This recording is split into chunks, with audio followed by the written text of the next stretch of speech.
nós vamos trazer palavra bíblica com esse tema, as promessas de Deus ou promessas de Deus, porque falar sobre todas as promessas de Deus é uma pretensão que eu não tenho, até porque as promessas de Deus, se a gente for enumerar, contar, elas são muitas, não é? Elas são muitas. A Bíblia é um livro de promessa. A Escritura é um livro de promessa. Por isso que a importância da gente ler a palavra e entender as promessas que tem na Escritura, fazer a leitura e a interpretação corretas, porque existem promessas de Deus que foram dadas especificamente ao povo de Israel, existem promessas de Deus que foram dadas especificamente a uma pessoa, naquele momento, dentro daquele contexto, e existem promessas de Deus que foram dadas à igreja, foram dadas à família, foram dadas a você e eu individualmente. Então a gente precisa ter bem isso bem claro para que a gente não faça confusão. Porque tem gente que pode ser que pegue promessas que foram dadas especificamente dentro de um contexto, a uma pessoa, não é? A uma pessoa. Aquele contexto lá, por exemplo, só para deixar claro o que nós estamos aqui colocando, de que Jesus disse a Pedro, vem sobre as águas, né? Pode vir, Pedro, venha caminhando, porque ele disse, Senhor, deixa eu ir contigo, ali desafiando a lei da gravidade, não é? Como é que pode alguém andar sobre as águas? Eu não conheço ninguém. O surfista, ele pega uma onda, não é, como se diz, mas ele tem o objeto próprio dele. Mas andar sobre as águas, Pedro, quando viu aquilo, ficou maravilhado. Jesus disse, vem. Então, Jesus disse especificamente a Pedro ali, naquele contexto. Eu hoje não posso chegar e dizer, Senhor, faz com que eu ande também sobre as águas, como Pedro andou, porque se Pedro andou, eu posso andar também. E aí, entrar em um rio e poder desafiar a lei da gravidade, como ali ocorreu um milagre, não é? Os irmãos estão entendendo isso? Então vamos fazer essa interpretação correta. Para isso, a gente precisa frequentar a escola bíblica, a gente precisa ler a Bíblia, a gente precisa ler outros comentários bíblicos que nos ajudam, para que a gente não possa fazer, então, confusão sobre promessas. Mas eu diria, sem medo de errar, de que de Gênesis a Apocalipse tem muita promessa de Deus para o povo de Deus, né? Então esse é o título, as promessas de Deus. Vamos abrir a palavra, a Escritura, no livro de Hebreus, capítulo 11, versículos 8 a 12. Hebreus 11, de 8 a 12. Hebreus é no Novo Testamento, para aqueles que estão agora entrando na vida cristã, não é? E você pegando, quem sabe, lá do final de Apocalipse e voltando, você vai encontrar com maior facilidade. Hebreus capítulo 11, de 8 até o versículo 12. Se for projetado aqui, na tela, não é? O texto, antes desse aí, procurar na Bíblia, não é? Na versão que vocês têm aí, vai ser uma leitura aqui que a gente pode fazer, que os irmãos podem também acompanhar. Hebreus 11, de 8 a 12. 11, de 8 a 12. Então vamos, se puderem botar NVI ou outra versão, para que a gente possa então fazer essa leitura. E deixa a Bíblia aberta, tá certo? Deixa a Bíblia aberta. 11, de 8 a 12. Diz assim, pela fé, Abraão, quando chamado, obedeceu e dirigiu-se a um lugar que mais tarde receberia como herança, embora não soubesse para onde estava indo. Pela fé, peregrinou na terra prometida, como se estivesse em terra estranha. Viveu em tendas, bem como Isaque e Jacó, co-herdeiros da mesma promessa. Pois ele esperava a cidade que tem alicerces, cujo arquiteto e edificador é Deus. Pela fé, Abraão e também a própria Sara, apesar de estéril e avançada em idade, recebeu poder para gerar um filho, porque considerou fiel aquele que lhe havia feito a promessa. E o último versículo: e assim daquele homem já sem vitalidade, originaram-se descendentes tão numerosos como as estrelas do céu e tão incontáveis como a areia da praia do mar. Amém? Graças a Deus, irmãos. A gente chama elucidação do texto, embora o texto está muito claro, mas um comentário do texto, porque nós vamos tirar do texto pelo menos alguns aspectos para destacarmos essas promessas de Deus, como é que elas acontecem. Irmãos, é um exemplo de alguém que viveu a promessa de Deus. Abraão, patriarca Abraão. Por quê? Porque nós sabemos muito bem, de cor salteada, a história dele. A necessidade que ele tinha, não é? E ele coloca diante de Deus de um filho. Era muito importante. Se hoje a gente se alegra quando vê os nossos filhos, eles virem ao mundo, não é? Que alegria, quanto preparo, quanta mudança de vida ocorre na gente, não é? Imagina naquele tempo. Porque era muito importante para o homem poder gerar, porque era a descendência dele. Era que dava, na realidade, a condição para que a família, ou aquele clã, vamos dizer assim, perdurasse. E Abraão tinha esse desejo, ele tinha essa extrema necessidade na sua vida. E coloca diante de Deus: Senhor, será que vai ser o Damasceno, Eliezer? Ou seja, será que vai ser o meu afilhado, que vai ser o herdeiro disso? E aí Deus, diante dele, disse: não, eu tenho um propósito para você. Não é? Tem um propósito. Quem tem os afilhados aqui, pessoas que são como filho mesmo, e de fato filhos, né? Que a vida nos deu como presente. Eu mesmo tenho sobrinhos e o número deles são grandes, que eu nem lembro quantos são. E são como que a primeira geração, porque a segunda a proximidade já é um pouco menor, não é? Mas a primeira geração todos são como filhos, né? E a gente fica assim, diante dessa palavra de Deus dada a Abraão. O tempo corre, porque é uma promessa que foi dada quando Abraão tinha 75 anos de idade. Chega aos 99 e o menino ainda não veio. O cumprimento da promessa não foi realizado.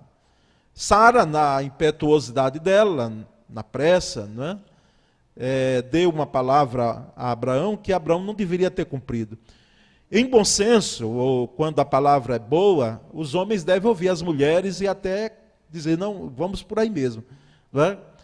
Até porque o homem pode estar redondamente enganado em algumas decisões, e é a mulher que ajuda, a esposa que ajuda. Mas os irmãos vão de convir, as irmãs vão entender essa questão de Sara. Sara deu uma proposta que Abraão deveria ter pensado, repensado, de ter dito: meu amor, né? Meu bem, não vamos fazer essa loucura não, porque Deus nos prometeu um filho. Então não será de uma concubina. Será vindo, eu não sei como ele vai fazer, é um milagre. Porque ele prometeu um filho e o filho vem de você. Mas não, na impetuosidade, pegaram um atalho, e o atalho até hoje a gente vê aí, né? Os dois irmãos se degladiando. E o fato, irmãos, para encurtar a história, porque os irmãos sabem muito bem, é que quando não havia praticamente impossibilidade, porque aqui para nós, as pessoas perguntam: pastor, e Abraão tinha condição de gerar filho com 75 anos? Irmãos, entendemos que sim. Entendemos que sim, não é? Naquele tempo, era plenamente possível. Não me admirou um tempo desse, eu ouvindo no noticiário, né? E um senhor de 70 anos gerou filho. E ficava assim, foi uma coisa do outro mundo. Como é que pode um sujeito de 70 anos, não é? Ser vigoroso e gerar filho? E houve aqui recentemente, aqui no Brasil. Mas o fato é que Isaac veio quando não havia possibilidade mais. Sara já tinha, como ela bem disse, cessado o costume, ela não tinha mais ciclo menstrual, ela não tinha condição mais de gerar filho. E Deus deu aquele menino, e o menino veio, e o menino foi uma bênção na vida do casal, a promessa foi cumprida. Não é? Então, Abraão, como diz o escritor aos Hebreus, é o exemplo de cumprimento de promessa. Como nós temos outros personagens bíblicos. E a gente tem que olhar para esses personagens e trazer para a gente. não é? Os princípios, as lições do cumprimento da promessa. Então, nós vamos ver, irmãos, que a Bíblia, então, é o livro das promessas de Deus. Aí pode colocar o primeiro slide aí. Aí, a Bíblia é o livro das promessas de Deus. Tem promessas de Deus para a gente, não é? E entendemos que todos nós almejamos viver as promessas de Deus. Todo crente almeja viver a promessa de Deus, que Deus tem promessa para a gente, não é? Ele colocou à nossa disposição promessas maravilhosas, preciosas para nós, e promessas não apenas de que a gente tenha vitória, mas de que a gente tenha até luta. E diante das lutas a gente sair dali vencedor, ou com lições, fazem parte das promessas de Deus, não é? Porque às vezes a gente foca as promessas de Deus só as questões que nós chamamos de positivas. Mas nós não devemos nos enganar de que dentro do pacote das promessas de Deus, existe também, sim, as lutas e adversidades que enfrentamos. Porque a palavra assim diz, que é para muitas delas do nosso bem, outras não. Outras vêm por causa da nossa irresponsabilidade, de lidar com algumas coisas que nós mesmos procuramos e não sabemos lidar, não é? Mas outras vêm para trazer experiência, vêm trazer paciência, vêm trazer vigor para nós, vêm trazer esperança. Então, todos nós almejamos viver as promessas de Deus. Mas é preciso aprender pela palavra alguns fatores que giram em torno da promessa de Deus. Então, isso é que é o foco aqui. Nós vamos ver alguns fatores, alguns aspectos, alguns elementos que vão nos ajudar a entender como é que giram essas promessas de Deus, como é que elas acontecem, tá certo? O primeiro aspecto, irmãos, que eu quero destacar aqui, é que as promessas de Deus, elas giram em torno de impossibilidades. Giram em torno de impossibilidades. Eu sei que você ouvindo, assim, diz, pastor, tem que brincar com a gente. Quer dizer que a promessa de Deus, o contexto dela é um contexto de impossibilidade, mas é claro que esse contexto de impossibilidade acontece não apenas nele, mas está também na impossibilidade. E eu diria até, acima de tudo, na impossibilidade. Elas se deparam com situações que, na ótica humana, seriam até mesmo impossíveis de serem solucionadas. Você tem algo que é impossível ser solucionado? Essa extrema necessidade que você orou quase nesse instante, e você não tem solucionado, então, procure promessa de Deus diante dessa necessidade, procure promessa de Deus diante dessa impossibilidade. Porque, irmãos, nós vamos concordar de que existem situações na nossa vida que nós não temos como resolver. Ou você resolve. Não resolvemos algumas delas. E nós precisamos fazer o quê? Colocar diante do Senhor. E obter do Senhor as promessas necessárias para que a gente possa lidar com essa impossibilidade. Porque, inclusive, a palavra diz que tudo é possível ao que crê. Tudo é possível ao que crê. Então, as promessas de Deus, elas giram em torno de uma impossibilidade.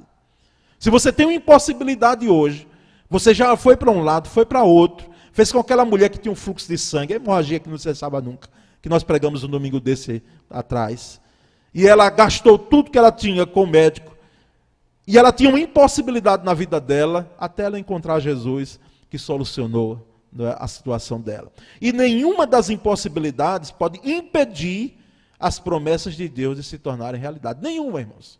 Se Deus quer, e se Deus determinou que assim fosse, e se Deus prometeu, quem é que vai impedir? Diga aí. Quem é que vai trazer, dizer, não vai ser realizado? Não.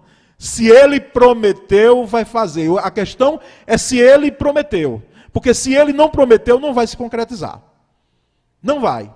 Mesmo que a gente queira, mesmo que a gente se empenhe, mesmo que a gente lute, mas se Deus prometeu, Ele é responsável para cumprir. Então, gravemos todos nós esse primeiro aspecto aí, esse primeiro elemento das promessas de Deus. Elas giram em torno de impossibilidade. Impossibilidade. Se você está diante de uma impossibilidade, então procure promessa de Deus na sua vida para que possa lidar com essas impossibilidades, porque elas podem se tornar possibilidades, sim, diante do aspecto da vontade de Deus, diante da luz das Escrituras, diante daquilo que ele prometeu. Mas há um segundo aspecto em relação às promessas de Deus, que elas giram em torno de impossibilidades e também elas giram em torno de obstáculos a serem vencidos, irmãos. Obstáculos a serem vencidos. Muitos pensam que Deus se responsabiliza por todo o processo, né? Início, meio e fim. Deus se responsabiliza por tudo e faz tudo. É claro que tudo vem dele. A nossa força vem dele. Nós somos o que somos porque nós pertencemos a ele. É ele quem nos sustenta. É como o salmo que eu compartilhei hoje pela manhã cedinho com vocês às 6 horas da manhã. Não é que Deus levanta aquele que cai e aquele que está abatido. É ele quem faz. Só que é o seguinte, irmãos, o grande segredo disso aqui é que as promessas de Deus são nos dadas, mas Deus não se encarrega de fazer todas as minúcias desse cumprimento de promessa, porque existe uma parte que é nossa, existe uma responsabilidade que é nossa, existe uma ação que é nossa, como o tirar a pedra. Será que Jesus não podia fazer com que aquela pedra que tapava o túmulo de Lázaro ali, ela pudesse flutuar? Já pensou? Jesus dizia: ô pedra, saia daí, levanta. Porque qual seria o mais difícil? Fazer a pedra flutuar, sair dali da frente daquele túmulo, ou dizer a Lázaro que ele saísse para fora depois de 3, 4 dias de morto? Mas por que aqui Jesus disse: tira a pedra? Ali tem um princípio, e toda a Escritura nós vamos perceber, o Senhor dizendo para nós: olha, existe uma ação que é sua, existe uma ação que é sua, existe uma responsabilidade que é sua, e que a gente entenda que todo o processo é pela graça e misericórdia de Deus, mas que nós não devemos esperar de braços cruzados, com as pernas cruzadas, numa poltrona, algumas situações que as promessas de Deus elas aconteçam, porque elas não virão assim de mão beijada. Existe uma participação nossa, não é? Para aquele que ele precisa de uma colocação, é preciso buscar os contatos, é preciso fazer a busca, é preciso fazer uma capacitação, não é assim? Não é? Então, a nossa parte, irmãos, Deus não vai fazer. Aí de nós, se ele fizesse, ele estaria deixando os acostumados de que nós ficássemos mal acostumados diante desse processo. Mas ele faz o que eu não posso fazer. Ele faz o que você não pode fazer. Por quê? Porque as promessas elas giram em torno de impossibilidades e também elas giram em torno de obstáculos a serem vencidos naquilo que eu preciso fazer, naquilo que está diante de mim, naquilo que é ação minha, né? Por isso que a gente diz aos nossos jovens, hoje aos nossos filhos, netos, né? Diz: meu querido, vá em frente, porque o tempo do seu avô, do seu pai foi outro. Eu conheço gente aqui dessa igreja que escolheu emprego. Sabe o que é que os irmãos passar em 3 concursos, Petrobras, Banco do Brasil, não é? E Caixa Econômica, e você escolheu um deles porque foram aprovados nos 3? Sabe o que é que muitas vezes você ter 3 empregos para você ver o que é que você vai escolher? E hoje a gente diz: ó, se empenhem, busquem a capacitação porque ela é contínua. Um idioma pode ajudar e vai ajudar muito, não é? Você lidar com um idioma, principalmente, como falei aqui domingo passado, como o inglês, não é? Ou o espanhol, uma vez que a gente, não é, tem hoje uma relação que é necessária com a América Latina. Então, é preciso isso. E essa área é nossa. Essa função é nossa. Essa ação é nossa. E não de Deus. Agora, Deus, repito, ele vai fazer o quê? Ele vai fazer o que é impossível. Então, não se pode excluir a responsabilidade humana para se viver uma promessa de Deus. Ah, Senhor, faz de tudo, né? Faz tudo, está tudo em tuas mãos. Sim, tudo está na mão de Deus. Mas existem coisas que estão em nossas mãos e que nós vamos ter que ir atrás, não é? Vamos ter que ralar, vamos ter que, não é? Ir atrás, porque Deus vai abrindo as portas. É impressionante, eu estava comentando, não é? No estudo bíblico da IBD Online, porque eu saí aqui do domingo correndo, né? Foi o primeiro domingo que eu vim, depois da quarentena, então eu digo, eu quero ter o contato com os irmãos, embora sem sintoma algum. Mas fui para a EBD Online, e na EBD Online eu compartilhei aquela questão da experiência da chamada de Moisés na sarça ardente, é impressionante aquilo ali. E a lição que fica, irmãos, grave bem isso, é de que Deus nunca chamou, Jesus também nunca comissionou ninguém que tivesse na ociosidade. Sempre chamou alguém, sempre fez o comissionamento de alguém que estava em ação, em atividade. Um estava lavando a rede, outro estava na coletoria, mesmo fazendo, quem sabe, umas coisas erradas, outro estava lá cuidando do gado, e Deus sempre chamando alguém que estava em ação, e não na ociosidade, dizendo, agora eu estou esperando aqui, qual é o trovão que vai ser feito, ou qual é o milagre que vai acontecer, o relâmpago que vai aparecer, para que eu possa então entender que eu preciso fazer alguma coisa. Não. Estavam em atividade, estavam em ação. Se o irmão pergunta para mim, pastor, como é que o senhor percebeu que era para ser pastor? Irmão, eu nunca pensei, nunca em nada de ser pastor. Eu fui chamado no meio daqui, servindo aos irmãos, e servindo na área de evangelismo. Aqui, nós tínhamos ações evangelísticas, eu no meio aqui. Eu estava no meio. E quando fui percebendo, Deus estava tendo um negócio, queimava o coração, ardia, e era um chamado que todos nós entendemos, só entende quem é chamado. De forma específica para servir, de forma integral ao reino de Deus. Então, a promessa de Deus gira em torno de obstáculos a serem vencidos, além de um contexto de impossibilidade. E por último, irmãos, um terceiro e último aspecto, a promessa de Deus gira em torno do tempo de Deus. Tá certo? Vamos gravar 3 aspectos importantes aí. O primeiro, a impossibilidade. O segundo, dentro daquilo que eu preciso fazer, tá certo? E dentro daquilo que está dentro do aspecto da vontade de Deus. Dentro do aspecto da vontade de Deus, do tempo de Deus. Eu botei ali kairos, essa é a palavra grega para tempo de Deus. Porque nós aqui, nós estamos diante do tempo que nós chamamos cronos, que vem de cronologia. Por exemplo, são agora 20 horas e 24 minutos, naquele relógio que está ali em minha frente. Então nós estamos diante de cronos, de uma cronologia aqui, mas o tempo de Deus vai além de cronos, o tempo de Deus é kairos. E kairos quer dizer que Deus tem um tempo determinado para cumprir as suas promessas. Ele tem um tempo específico. Então a palavra grega kairos significa tempo de Deus, ou seja, é o tempo determinado por Deus no qual ele concretiza a sua promessa. Alguém ilustrou isso aqui muito bem, sabe como? Um parto normal. Parto normal. Porque o cesariano a gente pode marcar, né? O médico diz, olha, tal hora, tal dia, esteja lá na maternidade e vamos retirar esse bebê aí. Tá certo? Mas o parto normal, irmãos, quando vem, se não chegar à maternidade, vai ter dentro do táxi, dentro do carro, vai ter no meio da rua, vai ter... na igreja aqui eu não lembro de ninguém, mas se brincar tem. Por quê? Porque chegou a hora, pronto. Não tem como mais protelar. Porque o tempo de Deus é isso. Chegou o tempo determinado, acontece. E quando é que acontece o tempo de Deus, irmãos? Quando Deus quer que as coisas aconteçam. É demorado o tempo de Deus? Não. É demorado muitas vezes para a gente. Como alguém um dia perguntou, não, comentou, né? Pastor, por que parece que dá a ideia de que Satanás sempre está com pressa a mais e Deus parece que é mais moroso? Eu disse, ideia sua. Você que pensa dessa forma. Existem coisas maravilhosas no agir de Deus que é do dia para a noite, ou da noite para o dia. Acontece sem a gente perceber, elas já se realizaram, quando Deus quer. Quando Deus determinou o seu kairos, o tempo dele.